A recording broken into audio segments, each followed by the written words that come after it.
بسم الله الرحمن الرحيم يوم لا ينفع الظالمين معذرتهم ولهم اللعنة ولهم سوء الدار بارك الله لنا ولكم في القرآن العظيم ونفعنا وإياكم بالآيات والذكر الحكيم اللهم صل على محمد وعلى آل محمد كما صليت على إبراهيم وعلى آل إبراهيم إنك حميد مجيد اللهم بارك على محمد وعلى آل محمد كما باركت على إبراهيم وعلى آل إبراهيم إنك حميد مجيد আজকের এই দ্বীনি জলসার মুহতারাম সভাপতি হযরত উলামায়ে কেরাম, উপস্থিত মুরব্বিয়ান, দিন দরদি আপামর জনসাধারণ, এশার নামাজের পরবর্তী সময় আমরা দ্বীনি মাহফিলে আমাদের মুবারক মাহফিলে একজন সম্মানিত মেহমানের অপেক্ষা করছি। অনেক দূর থেকে যিনি আসবেন, আর এই মুহূর্তে আমাকে আপনাদের খেদমতে উপস্থাপন করা হয়েছে। নিয়মিত কোনো আলোচক নই, প্রফেশনাল কোনো ওয়াইজও নই, এরপরেও আয়োজকদের আবদার এবং হুকুমে আমি বসেছি আপনাদের সামনে। অল্প সময় কিছু কথা গুজারিশ করব। ওমা তৌফিক ইল্লা বিল্লাহ, আলাইহি তাওয়াক্কালতু ওয়া ইলাইহি উনীব। মুসল্লিয়ানে কেরাম, দুনিয়ার মধ্যে যত মানুষ জন্মগ্রহণ করেছে বা করবে, বনি আদম জন্মগত দিক দিয়া মানুষ হিসাবে সবাই সমান। জন্মগত ভাবে মানুষ হিসাবে প্রতিটা শিশু পৃথিবীর যে কোনো জায়গায় যার জন্ম হয়, জন্মগত ভাবে মানবিক দৃষ্টিতে সবাই সমান। তো এই বাচ্চা যখন জন্ম হওয়ার পরে আস্তে আস্তে বড় হয়, তার মধ্যে বুদ্ধি বিবেক জাগ্রত হয়, তখন তার এক পরিচয় হয়, হয়তো সে মুসলমান। আল্লাহ রাব্বুল আলামিনকে চিনতে পারে, আল্লাহ রাব্বুল আলামিনকে অনুভব করতে পারে, লা ইলাহা ইল্লাল্লাহ এই কালেমা বিশ্বাসী হয়, তখন তার নাম হয় মুসলমান। আর যদি আল্লাহ বিশ্বাস করার সৌভাগ্য হয় না, তাইলে তার নাম হয় বেঈমান। সে ইমানদার নয়, ইমান হারা। অথবা যদি আল্লাহ রাব্বুল আলামিনকে হাকিকি রূপে চিনতে না পারে, এক আল্লাহর সঙ্গে শিরিক করে কাউকে বানাইয়া দেয় শরীক, তাইলে তার নাম হয়তো হয় ঈসাই, ইহুদি অথবা খ্রিস্টান। কিন্তু জন্মগত ভাবে পৃথিবীর সব শিশু সবাই একই সমান। জন্মের সময় কারো কোনো ধর্ম আলাদা থাকে না। জন্মের পরে প্রাপ্তবয়স্ক হওয়ার পরে তার ধর্মের বিভাজন হয়। প্রাপ্তবয়স্ক হওয়ার পরে হয়তো সে হয় মুসলমান, অথবা সে হয় ইহুদি, বৌদ্ধ, খ্রিস্টান। কথা ঠিক কিনা বলেন? মুহতারাম হাজিরিনে কেরাম, যারা আল্লাহ রাব্বুল আলামিনকে সত্যিকার ভাবে বিশ্বাস করার সুযোগ হয়, লা ইলাহা ইল্লাল্লাহ মুহাম্মাদুর রাসূলুল্লাহ এই কালেমা পাঠ করার সৌভাগ্য হয়, যারা মুসলমান হয়, এই মুসলমানদের মধ্যে ইসলাম গ্রহণের পরেও দুইটা তবকা হয়, দুইটা স্তর হয়। হয়তো সে হয় আল্লাহর বন্ধু, অথবা ঈমান গ্রহণ করার পরেও দুনিয়ার জিন্দগিতে চাল চলন, আচার আচরণ, উচ্চারণের কারণে ঈমান থাকার পরেও সে হয় আল্লাহর দুশমন। সবাই বলেন নাউযুবিল্লাহ। আল্লাহ রাব্বুল আলামিন যাদেরকে ঈমানের দৌলত দিয়ে নওয়াজেন, যারা ঈমান গ্রহণ করতে পারে এবং আমলে সালেহ করে, নেক কাজ করতে পারে, দুনিয়া এবং আখিরাত তাদের জন্য উজালা হয়, আল্লাহ রাব্বুল আলামিন তাদের নাম বলেন আউলিয়া আল্লাহ। তাদের নাম হইল আল্লাহর বন্ধু, আউলিয়া আল্লাহ। আর আউলিয়ায়ে কেরামের ব্যাপারে আল্লাহ রাব্বুল আলামিনের ঘোষণা হইল আলা ইন্না আউলিয়া আল্লাহি লা খাউফুন আলাইহিম ওয়া লা হুম ইয়াহজানুন। আল্লাহ রাব্বুল আলামিন বলেন, যারা আমার পথে চলে, দ্বীন-এ ইসলামের উপরে অটল এবং অবিচল থাকে, তারা হইল আমার বন্ধু আউলিয়া আল্লাহ। এরা দুনিয়ায় চলতে গেলে কোনো চিন্তার দরকার নাই। আমি আল্লাহ দুনিয়া আখিরাত উভয় জাহানে তাদের নিগাহবান, তাদের জিম্মাদার। সুবহানাল্লাহ।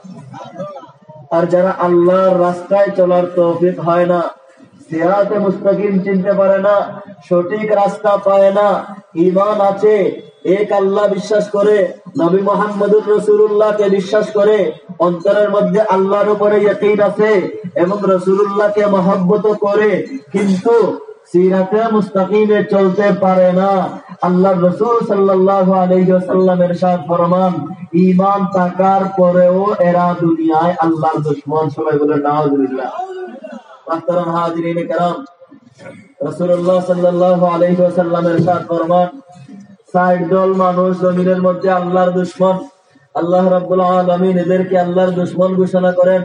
এর মধ্যে একদল মানুষ হইল যারা ব্যবসা বাণিজ্য করে, তাজির, ব্যবসা বাণিজ্য করে, কিন্তু নিজের মাল সামানাকে বেশি দামে বিক্রয় করার জন্য যারা মিথ্যা কসম খায়, যারা মিথ্যা কসম খায়, যারা মিথ্যা হলফ করে, আল্লাহর রাসূলের ভাষায় এরা হইল আল্লাহর দুশমন। নাউযুবিল্লাহ। মুহতারাম হাজিরিন کرام, ব্যবসা বাণিজ্য এটা আম্বিয়া আলাইহিমুস সালাতু ওয়াস সালামের সুন্নাত। উলামায়ে কেরাম বলেন, নবী আলাইহিমুস সালাতু ওয়াস সালাম থেকে নিয়ে পূর্ববর্তী যুগের অসংখ্য অগণিত নবী রাসূল ব্যবসা বাণিজ্য করেছেন, সাহাবায়ে কেরাম ব্যবসা বাণিজ্য করেছেন, আইম্মায়ে কেরাম ব্যবসা বাণিজ্য করেছেন। আমরা যে ইমামের অনুসরণ করি, ইমামে আবু হানিফা, সবাই বলেন রাহমাতুল্লাহি আলাইহি। ইমাম আবু হানিফা রাহমাতুল্লাহি আলাইহি ছিলেন আন্তর্জাতিক খ্যাতি সম্পন্ন বড় একজন ব্যবসায়ী। সুবহানাল্লাহ। তাহলে ব্যবসা বাণিজ্য হলো উলামায়ে কেরামের সুন্নাত, ব্যবসা বাণিজ্য হলো বুজুর্গানে দ্বীনের আমল, ব্যবসা বাণিজ্য হলো নবীদের সুন্নাত, সাহাবায়ে কেরামের আমল। এতে কোনো ক্ষতি নাই, এতে কোনো অসুবিধা নাই। বরং ব্যবসা যদি সত্যিকার ভাবে করা যায়, ব্যবসা বাণিজ্য যদি সুন্নত তরিকায় করা যায়, তাইলে আল্লাহ রাসূল বলেন, আত-তাজিরুস সাদুকুল আমিন মা'আন নাবিয়্যিন ওয়াস সিদ্দীকিন ওয়াস শুহাদা'i ওয়াস সালিহিন। সত্যবাদী নেককার ব্যবসায়ী যারা, তাদের হাসর হবে নবীদের সঙ্গে, তাদের হাসর হবে শুহাদায়ে কেরামের সঙ্গে, তাদের হাসর হবে সালেহিনের সঙ্গে, তাদের হাসর হবে সাদিকিনের সঙ্গে। সুবহানাল্লাহ। আর যদি ব্যবসায়ী জাল বেজাল হয়, ব্যবসায়ী যদি বেজালি ব্যবসায়ী হন, ব্যবসায়ী যদি ব্যবসার মাল কেনার সময় বেশি করে কেনেন, ওজনে কেনার সময় বেশি করে কেনেন, আমাদের সমাজে আছে না, বেচার কেজি একটা আর ক্রয় করার কেজি আর একটা। দেখবেন 1000 গ্রামের যে পাথর আছে, এই পাথর যেটা দিয়ে কিনা হয় এটা সম্পূর্ণ ফুল, এটা আপনার বড়া, আপনার পাথর, আর যেটা দিয়ে বিক্রয় করা হয় ওই পাথরের ভিতর দিকে নিচ দিয়ে ছিদ্র করা আছে, এটার মধ্যে হয় 900 গ্রাম অথবা 950 গ্রাম। জাল বেজাল আছে না নাই? জাল বেজাল আছে না নাই? এই সমস্ত বেজালি ব্যবসায়ীদের ব্যাপারে আল্লাহ রাব্বুল আলামিন কোরআনে কারীমের মধ্যে বলেন, ওয়াইলুল লিল মুতাফফিফিন আল্লাযীনা ইযা তালু আলান নাসি ইস্তাফুন ওয়া ইযা কালুহুম আও ওয়াজানুহুম ইউসিরুন। যে সমস্ত ব্যবসায়ী ব্যবসার মধ্যে বেজাল করবে, যে সমস্ত ব্যবসায়ী ব্যবসার মধ্যে জাল বেজাল লাগাই দিবে, কেনার সময় বেশি কিনবে, বেশি ওজনে নেবে, আর বেচার সময় কম দিয়ে বিক্রয় করবে, আল্লাহ রাব্বুল আলামিন বলেন, দুনিয়া এবং আখিরাত উভয় জাহানে আমি আল্লাহ ঘোষণা করলাম তাদের জন্য ধ্বংস অনিবার্য। নাউযুবিল্লাহ। রাসূলুল্লাহ সাল্লাল্লাহু আলাইহি ওয়াসাল্লাম ইরশাদ ফরমান, যে সমস্ত ব্যবসায়ীরা বেচা কেনার সময় কসম করে, মিথ্যা কসম করে নিজের মাল বেশি দামে বিক্রি করার চেষ্টা করে, যেভাবে আমাদের সমাজে আছে, আপনি যদি কিনতে যান তাহলে মিথ্যা কসম করে বলা হয়, হুজুর নিয়ে যান, এটা আমি কিনছি 1000 টাকা দিয়া, 1000 টাকা দিয়ে আমার কিনা, আপনার জন্য একটু কমাই দিতেছি, 950 দিয়ে নিয়ে যান। কথা হয় কিনা হয় না? হয়। এই যে এই জাতীয় কসম যারা করেন, আল্লাহর রাসূলের ভাষায় নাসাই শরীফের বর্ণনা, এরা ঈমান থাকার পরেও আল্লাহর দুশমন। নাউযুবিল্লাহ। 2 নম্বর, যে সমস্ত অভাবী মানুষ, যে সমস্ত ফকির মিসকিন অভাবী হওয়ার পরে অহংকার করে, ফখর করে, যে সমস্ত অভাবী মানুষ অল্প দান সদকা কবুল করে না, ফখর করে, তকব্বুর করে, অহংকার করে। আমাদের সমাজে কিছু ফকির আছে, এখন 2 টাকার নোট দিলে নেয় না, এখন 2 টাকা চলে না, 5 টাকা চলে না। আর আপনি যদি এয়ারপোর্টের যাত্রী হন, ইন্টারন্যাশনাল যাত্রী যদি আপনি হন, তাহলে চিন্তা করে যে আপনি লন্ডন থেকে আসতেছেন না আমেরিকা থেকে আসতেছেন, না আমেরিকায় যাবেন। আপনি যদি ইউরোপিয়ান হন, তাহলে আপনি ডলার পাউন্ড দেওয়া লাগবে, তাইলে ভিক্ষা গ্রহণ করা হবে না। যদি আপনি মিডল ইস্টার্ন হন, তাহলে রিয়াল দেওয়া লাগবে, নাইলে আপনার টাকা গ্রহণ করা লাগবে না। হয় কি হয় না? এই যে ভিক্ষুক, অহংকারী ভিক্ষুক, যে অভাবে হওয়ার পরেও ফখর করে, অহংকার করে, রাসূলুল্লাহ সাল্লাল্লাহু আলাইহি ওয়াসাল্লামের ভাষায় ঈমান থাকার পরেও সে আল্লাহর দুশমন। নাউযুবিল্লাহ। 2টা বললাম। 3 নম্বর হইল ওই ব্যক্তি যে ঈমানদার কিন্তু এরপরেও বয়স্ক অবস্থায় জিনা করে। জিনা এটা গুনাহ। জিনা ছোট থাকা অবস্থায় করলেও গুনাহ, নারীর জন্য গুনাহ, পুরুষের জন্য গুনাহ, সকলের জন্য জিনা গুনাহ। জিনাকে আল্লাহ রাব্বুল আলামিন পছন্দ করেন না, এটার কোনো অনুমোদন নাই। লা তাকরাবুজ জিনা ইন্নাহু কানা ফাহিশা। আল্লাহ রাব্বুল আলামিন বলেন, জিনার মতো মন্দ কোনো কাজ হইতে পারে না, মানে জিনার মতো অপরাধ কোনো কঠিন অপরাধ আর হইতে পারে না। খবরদার, তোমরা কখনো জিনার নিকটবর্তী হইও না, জিনা করিও না, জিনা করিও না। এটা হলো আল্লাহর বিধান। কোন মানুষ যদি অল্প বয়সে জিনা করে, বিবাহের আগে জিনা করে, ইসলাম ধর্মে তার জন্য একটা শাস্তি, হালকা শাস্তি। বিবাহের পরে যদি জিনা করে, তার জন্য বড় শাস্তি। আর বয়স্ক অবস্থায় যদি জিনা করে, আল্লাহর রাসূলের ভাষায় ঈমান থাকবে না, ঈমান থাকবে না। ওই আল্লাহর বান্দা দুনিয়ায় থাকা অবস্থায় আল্লাহর দুশমন হইয়া যায়। না, এটা আল্লাহর দুশমন হয়ে যায়। 4 প্রকার আল্লাহর দুশমন। 1 নম্বর হইল যে ব্যবসায়ী ব্যবসার মাল বেশি দামে বিক্রি করার উদ্দেশ্যে মিথ্যা কসম করে। 2 নম্বর যে অভাবী ব্যক্তি আপনার অভাবের পরেও অহংকার রাখে, সে হইল আল্লাহর দুশমন। আর 3 নম্বর হইল যে ব্যক্তি বয়স্ক অবস্থায় জিনার কাছে মুবতলা হয়। আর 4 নম্বর আল্লাহর দুশমন হইল যে আল্লাহর বান্দা ঈমান আনার পরেও জুলুম ছাড়তে পারে না, মানুষের উপরে জুলুম করে, মানুষের উপরে অন্যায় অনাচার করে, বিচারের মধ্যে জুলুম করে, আল্লাহর হকে জুলুম করে, বান্দার হকে জুলুম করে, ফ্যামিলির মধ্যে জুলুম করে, ভাইয়ের হকের মধ্যে জুলুম করে, বোনের হকের মধ্যে জুলুম করে, বিবির হকের মধ্যে জুলুম করে, পাওয়ারের কারণে মানুষকে কষ্ট দেয়, ক্ষমতার কারণে মানুষের উপরে জুলুম করে। ঈমান যদিও থাকে, আল্লাহর নবীর ভাষায় ঈমান থাকার পরেও আল্লাহর দুশমন।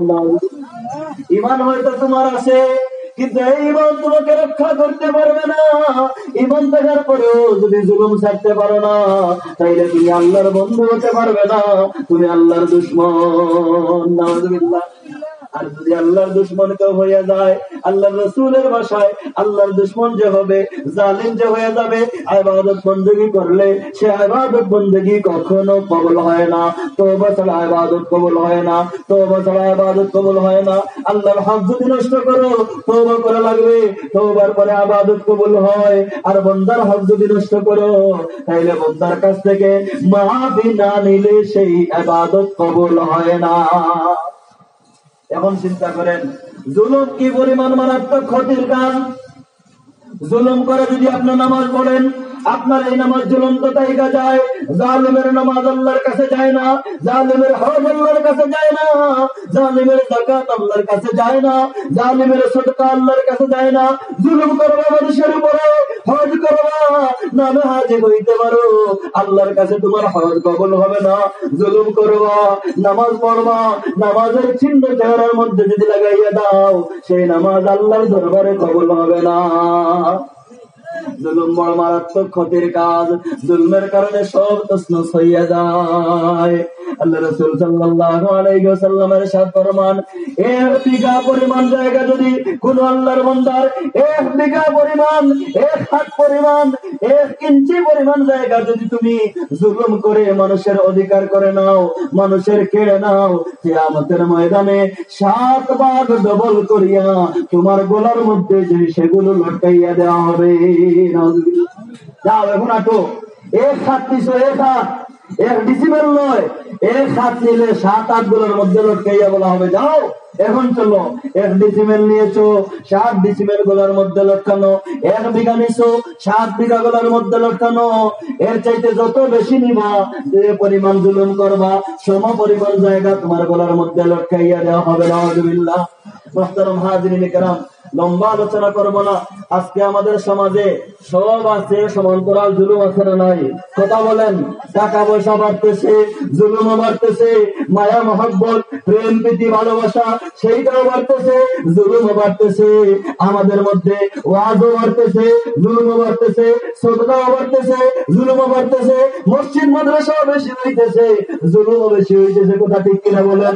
সব সমান্তরাল জুলুম জুলুম জুলুম, চতুর্দিকে জুলুম, ঘরের মধ্যে জুলুম, বাজারে জুলুম, ব্যবসা বাণিজ্যের মধ্যে জুলুম, প্রশাসনের মধ্যে জুলুম, আপনার রাষ্ট্রযন্ত্রের মধ্যে জুলুম, চতুর্দিকে জুলুম জুলুম। ইবাদত বন্দেগীও বেশি, জুলুম সংখ্যায় বেশি না কম? কথা বলেন। জুলুম সংখ্যা বেশি না কম? সব দিকে জুলুম। আল্লাহ রাব্বুল আলামিন জুলুমকে কখনো বরদাস্ত করেন না। মুহতারাম হাজিরিন কিরাম, একজন মানুষের কথাই বলে শেষ করে দেব। ইতিহাস বিখ্যাত একজন মানুষ, আপনারা সকলে নাম জানেন, হাজ্জাজ ইবনে ইউসুফ। মুরব্বিয়ান নাম শুনেছেন? কথা বলেন। হাজ্জাজ ইবনে ইউসুফ। আল্লাহু আকবার। আমরা যে বাংলাদেশে আছি, এই বাংলাদেশ ছিল হিন্দুস্তানের অংশ। ভারতবর্ষের মধ্যে ইসলামের আগমন হয়েছে মুহাম্মদ ইবনে কাসিমের মাধ্যমে, যিনি আপনার সাহাবায়ে কেরামের পরবর্তী যুগে, তাবিঈদের যুগে এই ভারতবর্ষে ইসলামের ঝান্ডা নিয়ে এসেছিলেন। মুহাম্মদ ইবনে কাসিম সিন্ধু বিজয় করেছিলেন, আর তার মাধ্যমে ইসলামের প্রথম আগমন এই ভারতবর্ষে হয়েছিল বলেই আজকে আমরা মুসলমান। আমরা কালেমার পতাকা পেয়েছি, লা ইলাহা ইল্লাল্লাহ মুহাম্মাদুর রাসূলুল্লাহ। এই কালেমা আমরা বিশ্বাস করার সুযোগ আমরা পেয়েছি। মুহতারাম হাজিরিন কিরাম, জানি কি আমরা এই মুহাম্মদ ইবনে কাসিমকে কে প্রেরণ করেছিল হিন্দুস্তানে? মুহাম্মদ ইবনে কাসিমকে হিন্দুস্তানে প্রেরণ করেছিলেন যিনি, তার নাম ছিল হাজ্জাজ ইবনে ইউসুফ। কুতাইবা ইবনে মুসলিমকে স্পেনের সীমানায় প্রেরণ করেছিলেন, ওনার নাম ছিল হাজ্জাজ ইবনে ইউসুফ। মুসা ইবনে নুসাইরকে পৃথিবীর পশ্চিম দিকে প্রেরণ করেছিলেন যিনি, ওনার নাম হলো হাজ্জাজ ইবনে ইউসুফ। পৃথিবীর ইতিহাসে একজন বিখ্যাত মানুষ হাজ্জাজ ইবনে ইউসুফ। আল্লাহু আকবার কাবীরা। বলা হয়, তাকে তারিখের মধ্যে লেখা আছে যে হাজ্জাজ ইবনে ইউসুফের আমলে পৃথিবীর চতুর্দিকে ইসলাম ছড়িয়ে ছিটিয়ে গিয়েছে। সুদূর স্পেন পর্যন্ত ইসলামের পতাকা উড্ডীন হইলো, আমাদের হিন্দুস্তান পর্যন্ত ইসলামের পতাকা উড্ডীন হইলো। আর হাজ্জাজ ইবনে ইউসুফের ক্ষমতা মক্কা, মদিনা, তায়েফ, ইয়ামান, কুফা এই সব এলাকার লাগাতার 20 বছরের শাসক, লাগাতার 20 বছর যিনি মক্কা, মদিনা, তায়েফ, ইয়ামান একসঙ্গে শাসন করেছেন, সেই ঐতিহাসিক প্রসিদ্ধ শাসকের নাম হলো হাজ্জাজ ইবনে ইউসুফ। মাশাআল্লাহ মাশাআল্লাহ। জনাব বশির আহমদ মিয়া, মানিকপুর, অসুস্থ মানুষ, উনি আপনাদের কাছে দোয়া চেয়েছেন, 100 টাকা সদকা করেছেন। আল্লাহ রাব্বুল আলামিন সদকা কবুল আর মঞ্জুর ফরমান। ওনার রোগটাকে অতি তাড়াতাড়ি শিফায়ে কামিলা আজিলা নসিব ফরমান। আমিন ইয়া রাব্বুল আলামিন। মুহতারাম হাজিরিন কিরাম, আমি বলছিলাম হাজ্জাজ ইবনে ইউসুফের কথা। ইসলামের পিছনে হাজ্জাজ ইবনে ইউসুফের বড় অবদান। আজকে আমরা কোরআনে কারীম পড়ি, আরবের মানুষের কাছে কোরআনে কারীম এসেছিল, ওরা জের জবর পেশ ছাড়াই কোরআন পড়তে পারতো। আরবের মানুষের কাছে জের জবর পেশের কোনো দরকার ছিল না। হাজ্জাজ ইবনে ইউসুফ চিন্তা করলেন যে আমরা যখন থাকবো না, আরবের মানুষ যেখানে থাকবে না, ওই এলাকার মানুষ আজমি যারা, এরা কোরআন পড়তে পারবে না, জের জবর পেশ না দিলে এরা উচ্চারণ করতে পারবে না। হাজ্জাজ ইবনে ইউসুফের অবদান হলো যে কোরআনে কারীমের মধ্যে জের জবর পেশ নকতা হরকত লাগাইয়া সারা পৃথিবীর মানুষের সামনে কোরআনে কারীম পড়াটাকে আসান করে দিলেন। সুবহানাল্লাহ। কত বড় খেদমত! কথা বলেন, কত বড় খেদমত! ইসলামের জন্য বিশাল একটা খেদমত হাজ্জাজ ইবনে ইউসুফ আঞ্জাম দিলেন। আল্লাহু আকবার কাবীরা। হাজ্জাজ ইবনে ইউসুফ ব্যক্তিগতভাবে ছিলেন একজন হাফিজে কোরআন। সুবহানাল্লাহ। হাফিজে কোরআন, 30 পারা কোরআনে কারীমের হিফজ করেছিলেন হাজ্জাজ ইবনে ইউসুফ। হাজ্জাজ ইবনে ইউসুফের আরো কিছু গুণ ছিল। শাসক যখন ক্ষমতার মধ্যে যায়, যারা আপনার এমপি, উপজেলা চেয়ারম্যান, মন্ত্রী, মেম্বার, সচিব, আমলা, বিভিন্ন প্রশাসনে যান, তো তারা বিভিন্ন অপরাধের সুযোগ পাইয়া যান। এটা সিস্টেম, ক্ষমতায় গেলে মানুষের কাছে অপরাধের সুযোগ তৈরি হয়। বিশেষ করে পৃথিবীর ইতিহাস বলে যে অধিকাংশ শাসকরা মদ পান অভ্যস্ত থাকতেন, আপনার জিনার কাজের মধ্যে অভ্যস্ত থাকতো শাসকরা। কিন্তু ইসলামের ইতিহাসে ঐতিহাসিক একজন শাসক হইল হাজ্জাজ ইবনে ইউসুফ। ইতিহাস বলে জিন্দগিতে কোনোদিন করোনার এই সংস্পর্শে যায় নাই। হাজ্জাজ ইবনে ইউসুফ জিন্দগিতে কোনোদিন মদের পেয়ালায় মুখ লাগান নাই। সুবহানাল্লাহ। কত বড় মানুষ, কথা বলেন, কত বড় মানুষ হাজ্জাজ ইবনে ইউসুফ, যার আমলে আপনার ইসলাম ধর্ম পৃথিবীর চতুর্দিকে প্রসারিত হয়েছে। ইসলামের ঝান্ডা হিন্দুস্তানে এসেছে মুহাম্মদ ইবনে কাসিমের মাধ্যমে। ওনার ভাগনা মুহাম্মদ ইবনে কাসিম এই হিন্দুস্তানে ইসলামের ঝান্ডা নিয়ে এসেছিলেন। এই হাজ্জাজ ইবনে ইউসুফের সবচেয়ে মারাত্মক অপরাধমূলক গুণ ছিল, অপরাধ ছিল যে হাজ্জাজ ইবনে ইউসুফ ব্যক্তিগত জীবনে একজন জালেম ছিল। নাউযুবিল্লাহ। এত ভালো কাজ করতো, হাফিজে কোরআন ছিল, কোরআনের খেদমত করেছেন। হাফিজে কোরআন থাকার পরেও হাজ্জাজ ইবনে ইউসুফ জুলুম ছাড়তে পারলেন না। হাজ্জাজ ইবনে ইউসুফের নেশা ছিল কঠোরতার মাধ্যমে মানুষকে শাস্তির মুখোমুখি করা। এই কারণে তারিখের মধ্যে লেখা হয় যে হাজ্জাজ ইবনে ইউসুফের 20 বছরের শাসন আমলে 1,20,000 মানুষকে অন্যায়ভাবে কাতল করা হয়েছে। নাউযুবিল্লাহ বলে 1,20,000 মানুষ অন্যায়ভাবে কাতল করা হইল। অনেক তাবিঈ হাজ্জাজ ইবনে ইউসুফের জুলমের শিকার হইলেন। অনেক বড় বড় আলেম ওলামা হাজ্জাজ ইবনে ইউসুফের জুলমের শিকার হইলেন। শেষ তো হযরত সাঈদ ইবনে জুবায়ের রাহমাতুল্লাহি আলাইহি বড় একজন আলেম ছিলেন, বড় একজন তাবিঈ ছিলেন। উনিও রেহাই পাইলেন না হাজ্জাজ ইবনে ইউসুফের জুলম থেকে। অন্যায়ভাবে হাজ্জাজ ইবনে ইউসুফ হযরত সাঈদ ইবনে জুবায়েরকে যেদিন হত্যা করলো, আল্লাহ রাব্বুল আলামিনের হুকুমে ওই দিন হাজ্জাজ ইবনে ইউসুফের আপনার বিচার শুরু হয়ে গেল। হযরত সাঈদ ইবনে জুবায়েরকে যখন হত্যা করছে, ঘুমাইছে হাজ্জাজ ইবনে ইউসুফ। এখন স্বপ্নের মধ্যে দেখে সাঈদ ইবনে জুবায়ের আসিয়া স্বপ্নের মধ্যে দেখে যে আপনার পাঞ্জাবির শার্টের কলারের মধ্যে ধরিয়া বলেন, এই জাহিল, এই কাফির, এই জাহান্নামী, বলো দেখি কোন অপরাধ আমি করলাম, আমাকে কোন অপরাধের কারণে তুই কাতল করছিলে, এইটা আমার এখন বল। তো ঘুমের মধ্যে যখন দেখে হযরত সাঈদ ইবনে জুবায়ের এখানে ধরছেন, কাঁপতে কাঁপতে সজাগ হয়, আবার ঘুমায়, আবার দেখে, আবার ঘুমায়, আবার দেখে। এইভাবে তার জন্য ঘুম হারাম হয়ে গেল। নাউযুবিল্লাহ। প্রথম শাস্তি হইল জালিমের, প্রথম শাস্তি হইল ঘুম হারাম হইয়া গেল। এখন আর শান্তিতে ঘুমাইতে পারবে না। মুহতারাম হাজিরিনে কেরাম, আস্তে আস্তে অন্তরের মধ্যে কম্পন শুরু হইল, ভয় তারি হইল। হাজ্জাজ ইবনে ইউসুফের এমন অবস্থা, শরীর ঠান্ডা হয়ে গেছে। এখন আগুনের পাশে বসাইয়া রাখলে আগুন চামড়ায় টাচ করে চামড়া জ্বালিয়ে ফেলে, কিন্তু হাজ্জাজ ইবনে ইউসুফ এত ঠান্ডা লাগে যে এখন ঠান্ডা অনুভব করতে পারে না। নাউযুবিল্লাহ। মুহতারাম হাজিরিনে কেরাম, আস্তে আস্তে শাস্তির মাত্রা আরো বাড়লো, যে ভিতরে যে কলজা আছে কলজাটা পর্যন্ত ঠান্ডা হয়ে গেল। তারিখের ভাষায় এই বেমারকে বলা হয় জামহারির। জামহারির মারাত্মক বড় ধরনের আপনার শাস্তি, যে এখন কলিজা ঠান্ডা হয়ে গেছে, বাইরেও ঠান্ডা, ভিতরে ঠান্ডা। আস্তে আস্তে আরো বড় বেমার হইল, ভিতরে পোকা মাকড়ের জন্ম নিল। বমি যখন করে তো পানির সঙ্গে পোকা বের হয়, রক্ত বমি করে পানির সঙ্গে পোকা বের হয়। এই অবস্থায় হযরতে সাঈদ ইবনে জুবায়ের রাদিয়াল্লাহু আনহুকে স্বপ্নের মধ্যে দেখে, উনি প্রতিনিয়ত ধরে আর বলেন, হে জালিম, কোন অপরাধের কারণে আমার কাতল করছো, এইটা তুমি বলো। এখন আর ঘুমাইতেও পারে না। মুহতারাম হাজিরিনে কেরাম, লম্বা ঘটনা। আমি বলছিলাম, দেখেন হাজ্জাজ ইবনে ইউসুফ কোরআনের খেদমত করলো, কিন্তু কোরআনের খেদমত হাফিজের কোরআন হওয়া কোনো কাজে লাগলো? কোনো কাজে লাগছে? কোনো কাজে লাগলো না। আপনার জাতির খেদমত করলো, কিন্তু জুলমের কারণে কোনো কাজে লাগছে? কোনো কাজে লাগলো না। শেষ অবস্থা এমন হইল, হাজ্জাজ ইবনে ইউসুফ যেদিন মারা গেল, তো হাজ্জাজের মন্ত্রী পরিষদ বসে সিদ্ধান্ত নিল যে আমরা যদি একে জনসমক্ষে দাফন করি, তাইলে এর লাশ কবরে রাখা যাবে না। এলাকার জনগণ, মুসলিম জনসাধারণ এত বিক্ষুব্ধ যে এর লাশকে টুকরা টুকরা কত বিক্ষুব্ধ করে ছাড়বে। এই কারণে হাজ্জাজ ইবনে ইউসুফকে এমন জায়গা দাফন করা হইল যে কেউ যেন জানতে পারে না। আজ পর্যন্ত পৃথিবীর ইতিহাসে কোন ঐতিহাসিক হাজ্জাজ ইবনে ইউসুফের কবর কোথায় আছে সেইটা বাহির করতে পারে নাই। বলে নাউযুবিল্লাহ। আমি বলছিলাম, জুলুমে তোমার বড় ধরনের অপরাধ। জুলুমের কারণে মানুষ আল্লাহর দুশমন হইয়া যায়। যায়। আপনাদের মনে আছে 4 দল মানুষের কথা বললাম, ঈমান তাহার পরেও আল্লাহর দুশমন। 1 নম্বর কারা মনে আছে আপনাদের?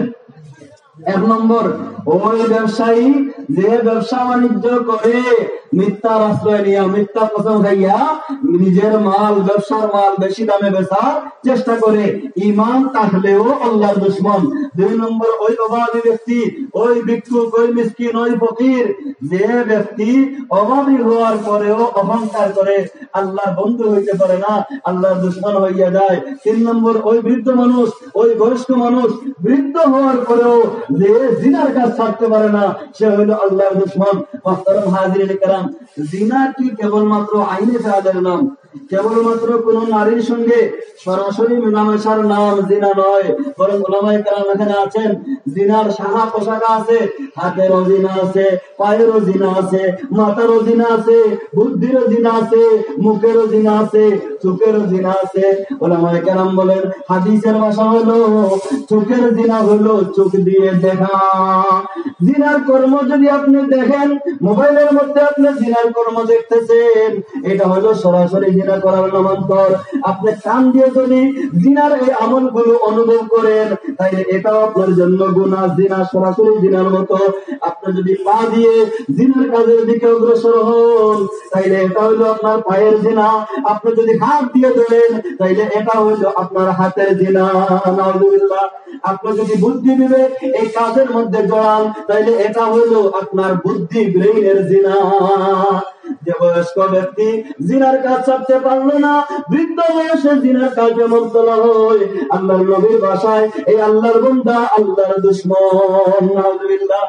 এখন হিসাব লাগান, আমরা কি পরিমাণ আল্লাহর দোস্তি করতেছি আর আল্লাহ দুশমনি করতেছি। সকলের পকেটে মোবাইল আছে না নাই? সকলের পকেটে মোবাইল আছে না নাই? আল্লাহু আকবার কাবীরা।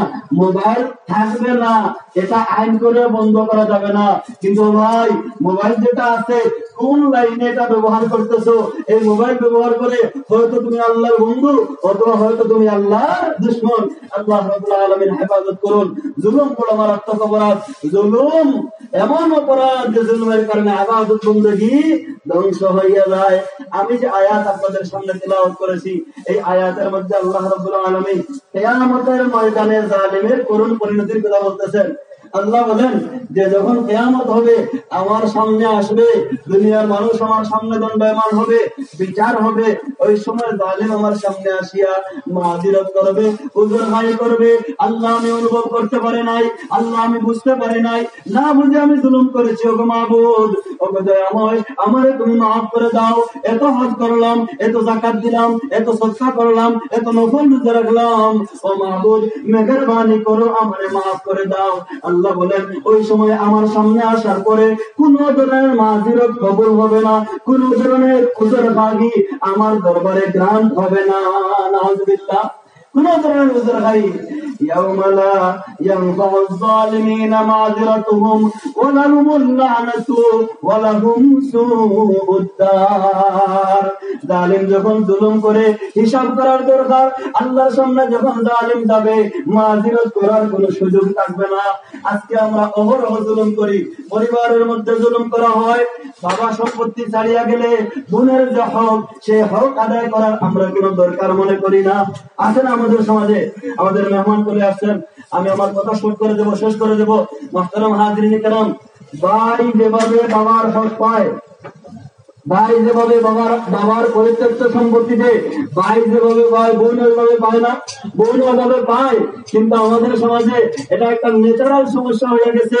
বোন যে বাবার পরিত্যক্ত সম্পত্তি থেকে একটা হক পায়, এটা আমরা স্বীকার করতে চাই না। 99% ক্ষেত্রে দেখা যায় বোনের এই ওরাসাতি সম্পত্তি আদায় করা হয় না। কথা ঠিক কিনা বলেন? আপনি হজ করেন, আপনি যাকাত করেন, আপনি সদকা দেন, বোনের হক যদি আপনি আদায় না করেন, আপনার এই ইবাদত বندگی আল্লাহর দরবারে কবুল হয় না। মুহতারাম হাজিরিন কিরাম, কথা দিয়ে জুলুম হয়। জুলুম শুধু হাত দিয়ে মারলে হয় না, জবান দিয়েও জুলুম হয়, মুখ দিয়েও জুলুম হয়, কলম দিয়েও জুলুম হয়। অন্যের ইজ্জত যদি আপনি কলমের কোথায় নষ্ট করেন, তাইলেও আপনার নাম জালিম।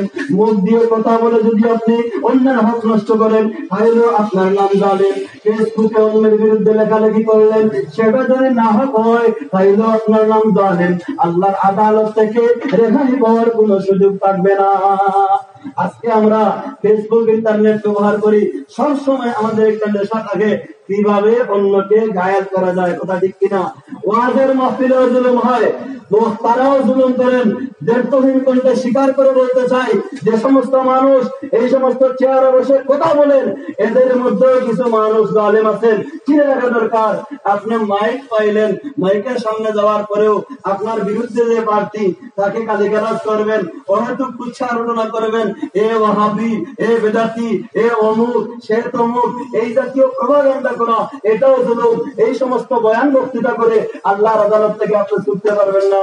আল্লাহর আদালতে আপনার কোনো রেহাই নাই, আপনার নামও জালিম হয়ে যাবে। নাউজুবিল্লাহ। মুহতারাম হাজিরিন কিরাম, রাত্রে 12টার পরে মানুষ ঘুমাইবে, অসুস্থ মানুষ আছে, বৃদ্ধ মানুষ আছে, পরীক্ষার্থী আছে, সারা রাত আপনি গানের আসরের মতো আপনার ইচ্ছা মতো আপনি ওয়াজ করতেছেন, এইটাও এক ধরনের জুলুম, কথা ঠিক কিনা বলেন? ওয়াজ নসিহতের মধ্যে একটা লিমিটেশন করার চিন্তা করার দরকার আছে, মানুষের যেন কষ্ট না হয়, মানুষের যেন অসুবিধা না হয়। জুলুম সব থেকে জুলুম। আজকে আমাদের সমাজে রাষ্ট্রযন্ত্র থেকে নিয়ে আপনার মাটি পর্যন্ত সর্বক্ষেত্রে টাকা পয়সাও বাড়তেছে, জুলুমও বাড়তেছে, উন্নয়নও হইতেছে, জুলুমের উন্নয়নও হইতেছে। আল্লাহ রাব্বুল আলামিন আমাদেরকে হেফাজত করুন। আপনার আমার নাম যেন জালিমের খাতায় না হয়। হাদিসের মধ্যে আছে, আল মুসলিমু মান সালিমাল মুসলিমুনা মিন লিসানিহি ওয়া ইয়াদিহি, সবচেয়ে ভালো মুসলমান হলো তার নাম যে কারো উপকার করতে পারুক বা না পারুক, কারো কোনো ক্ষতি করে না। আপনি যদি মুসলমান হন, আপনার হাত দিয়ে কারো যেন কোনো ক্ষতি না হয়, আপনার মুখ দিয়ে কারো যেন কোনো ক্ষতি না হয়, এই চেষ্টা করা দরকার। আল্লাহ রাব্বুল আলামিন আমাদের সবাইকে হেফাজত করুন। আমি আগেই বলেছি, আমি আসলে কোনো ওয়াইজ নই, আলোচক নই। এলাকার মানুষ মেহমান আসবেন, ইস্তেকবালের জন্য আসছি, আর ওনাদের আবদার কিছু কথা বলতে হবে, এই কারণে সাদা মাথা ভাবে কথাগুলো বললাম। আল্লাহ রাব্বুল আলামিন আমাদের সবাইকে ভালো কথাগুলো আমল করার তৌফিক দান করুন। ওয়া আখিরু দাওয়ানা আলহামদুলিল্লাহি রাব্বিল আলামিন। আসসালামু আলাইকুম ওয়া রাহমাতুল্লাহ।